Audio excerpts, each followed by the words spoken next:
Hey guys, so I've been talking about Tears of the Kingdom a lot, and I thought let's talk about Twilight Princess. The game is amazing, and it also has people in there who may or may not be Zonai. I'm just, I think the introduction of the Zonai has, uh, it's Nintendo's way of saying that the Zonai kind of created a lot of what we see. If you notice, the Zonai have the third eye, and it looks very much like the Sheikah eye. Um, you see the people, the Twilight, and all that. Are they also? Because if you look at the mask and their architecture, does seem very Zonai like in nature. So are they also Zonai? A group of bad Zonai that were cast into the Twilight realm? Possibly. I'm sure Nintendo will find a way to connect the two. Um, but Twilight Princess, we've got the Hyrule Field theme. Now this is the awesome theme. The one that is in I don't know if I think you can hear this in game because I do remember hearing it in game, but it's like a very rare thing, or maybe it's some versions or whatever. Um, does doesn't matter. Like I said, I think I remember hearing it in the game, but I remember hearing the full thing on YouTube. Either way, I remember hearing it and it was just amazing. Now, up until this point, we haven't had a Hyrule quite this big.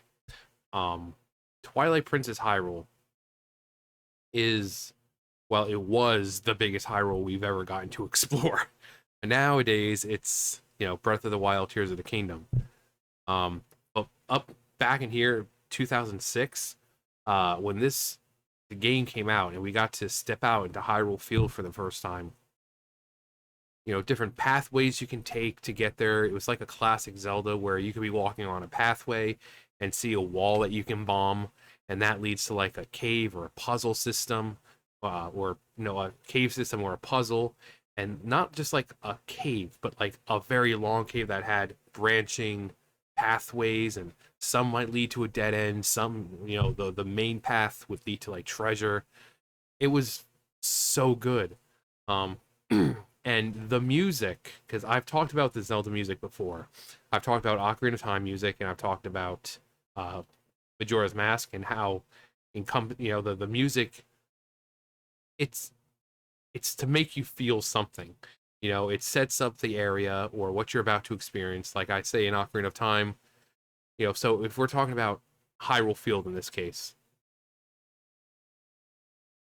so you think of Hyrule Field and Ocarina of Time. So where do you start out? You start out Kokiri Forest, and it's very light, very whimsical, very airy, very fun. Why? Because that's the nature of the forest. You have the Kokiri there who are childlike. They have fairies, very whimsical, fun, and it sets up, that area like, oh, this is like the safe place. And then you step into Hyrule Field, and you have this grand music starting to play, telling you, hey, you're about to adventure. Um, and the way they do the music is it's a large area, so you have a lot of large sounds, flowing notes, to let you not only feel how large the field was, how expansive that was, but for the adventure you're about to set out on. It's going to be a grand adventure.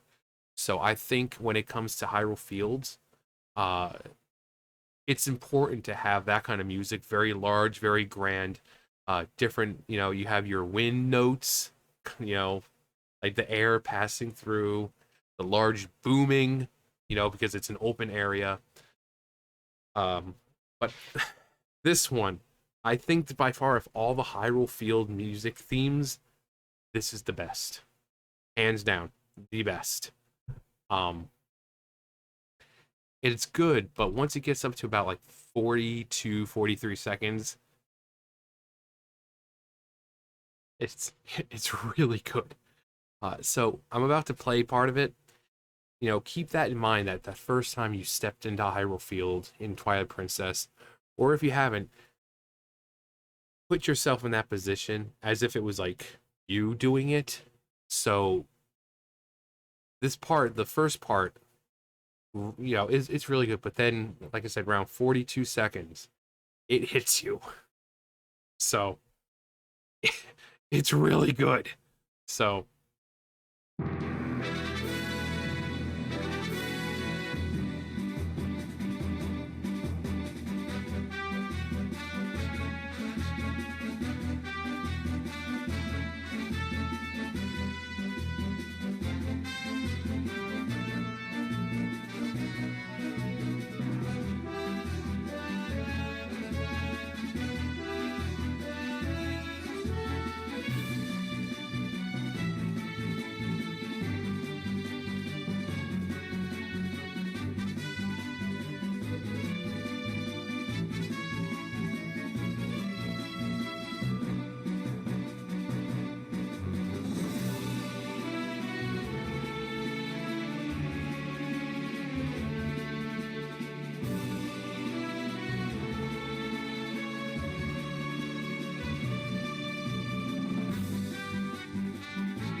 and then for good measure, they add the theme, the do do do do do do do do.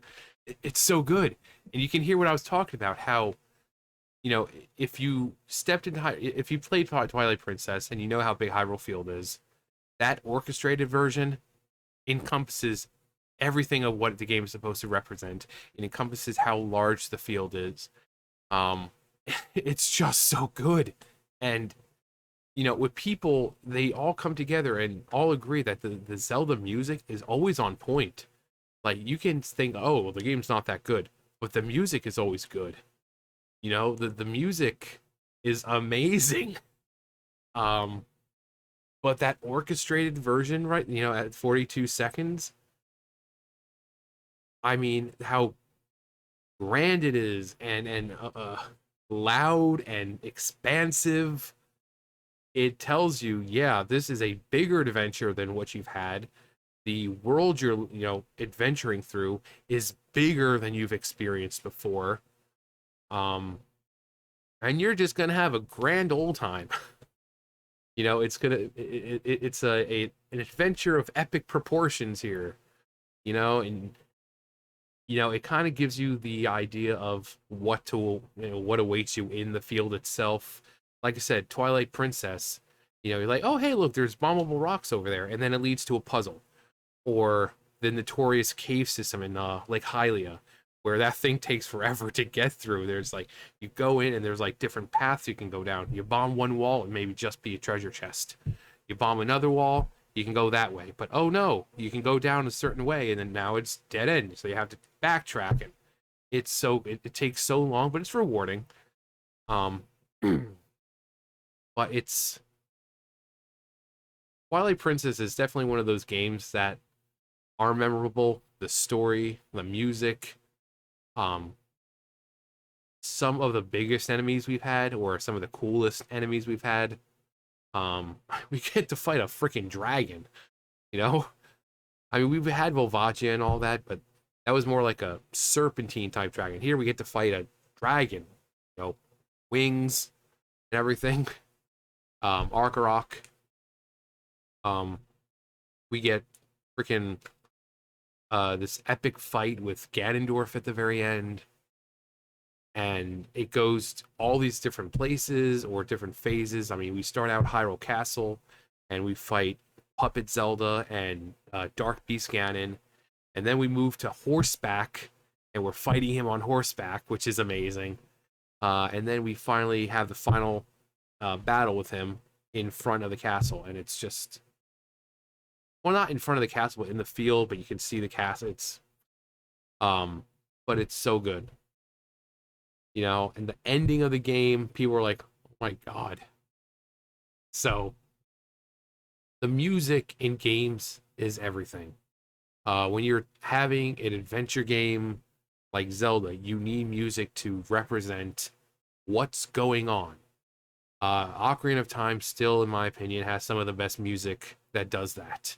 I've gone through all the temples in different places and kind of, the feeling they have and what they're supposed to represent and why they sound like that.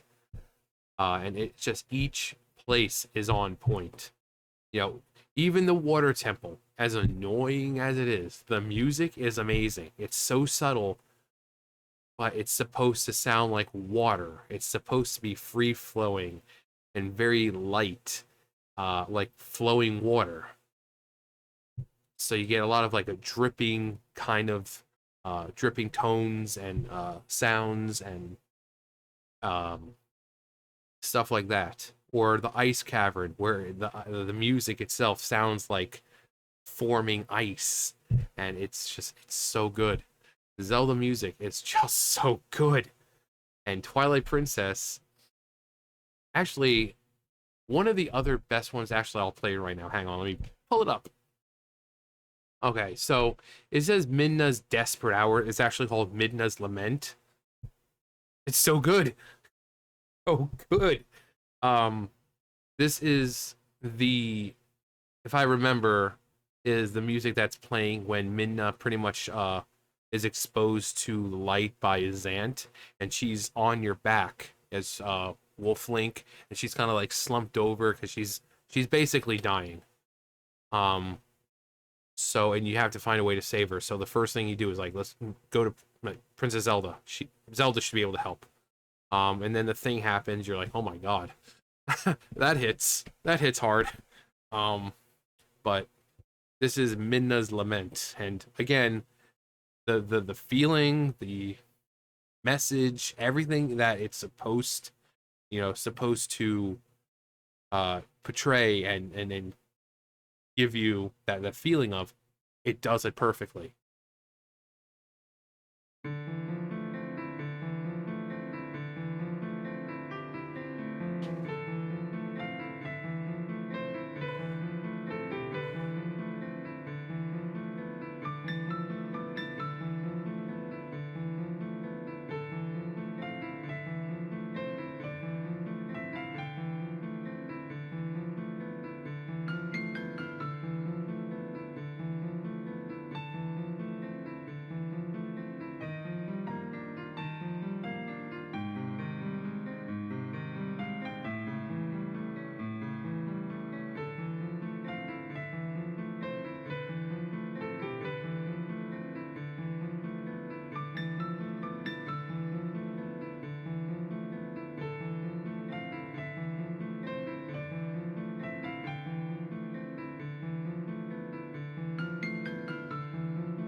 Told you, it's so good. So, like I said, Midna's exposed to the light, the power of the light, um, by Zant, and she's basically dying. They're people of Twilight. They can't exist in the world of light. Uh, and so it's basically poison, death for her. So she's slumped over Link, in his wolf form, and you're running through Hyrule Field, and this is playing, and the way that with the piano, it gives you a sense of urgency, of desperation. Um, it's very sorrowful, very gloomy. But there's always, if you listen to it, in certain part, it's like a twinkle of just hope, because it's gonna be fine. So they're kind of letting you know that, hey, this is a sorrowful moment, and it is a huge moment in the game, but there's that twinkle of hope. It's going to be fine, because as the player, she's going to make it to the end. But they're trying to make it seem like, oh yeah, this is such a bad situation, but there's always hope. And I think the music here does that perfectly. It's, for the most part, it's sorrowful and sad and gloomy and desperate, but it does say, hey, you will make it through. So just keep going. And then once what happens, it kind of reaffirms what you were kind of thinking in the beginning, where it's like, wow, it was going to be all right. I mean, something else happened in order to make it all right, which is equally as sad. But at least Minda's okay. Um, damned if you do, damned if you don't. Uh, but this music, like I said, perfectly conveys the situation. You know, she's close to death. You're rushing to Hyrule Castle, trying to get to Zelda, not knowing that, is there a timer? Am I going to get halfway there and she's going to like slump onto the ground and die? Is like, what's going to happen? But like I said, the piano in the beginning with the do do do do do do, and it's desperation.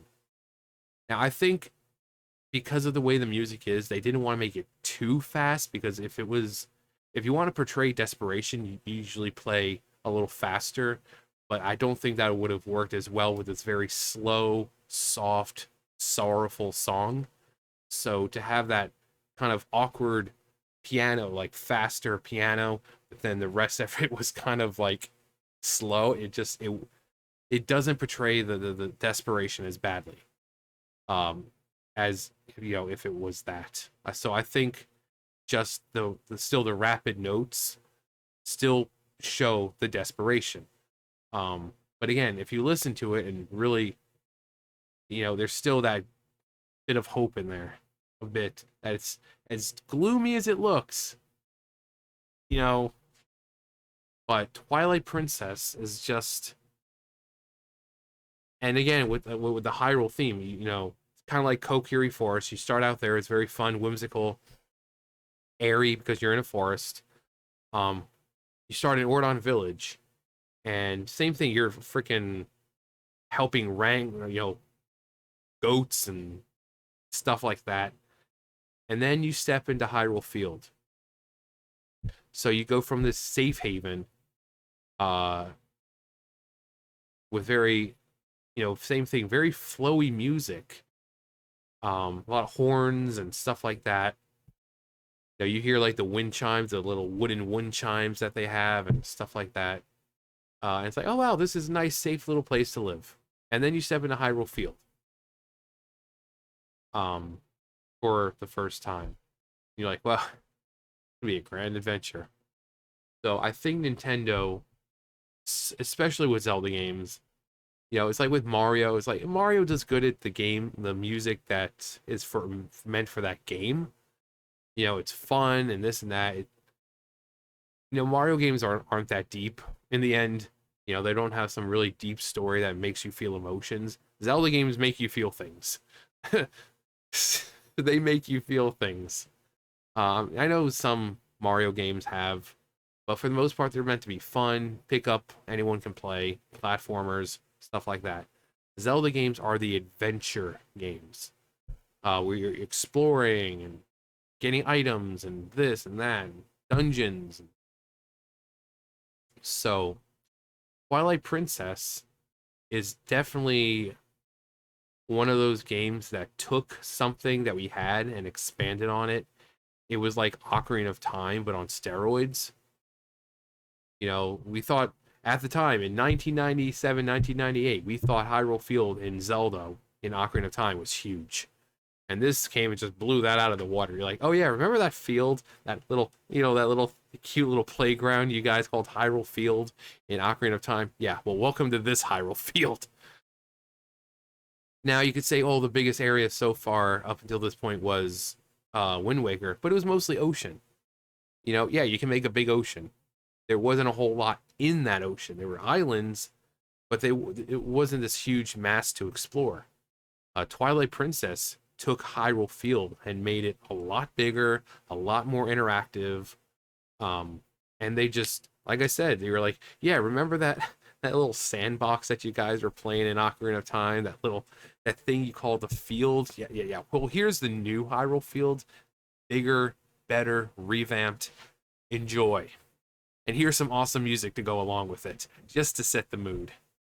But 2006, Twilight Princess. Such a great game. Um, And I just played two pieces of music here. I'm sure you guys have other pieces of music in the game that were your favorites. Let me know. I'd love to hear everyone else's opinions and favorite pieces of music. Um, and you know, the other is when you stepped into Hyrule Field for the first time, what were your reactions? What were you thinking when you finally stepped into this massive, bigger, larger than life almost at the time version of Hyrule Field, the biggest we had gotten to explore? Let me know below. Anyway, that's gonna do it for me. You guys know the drill. I'll see you guys later. Bye, guys.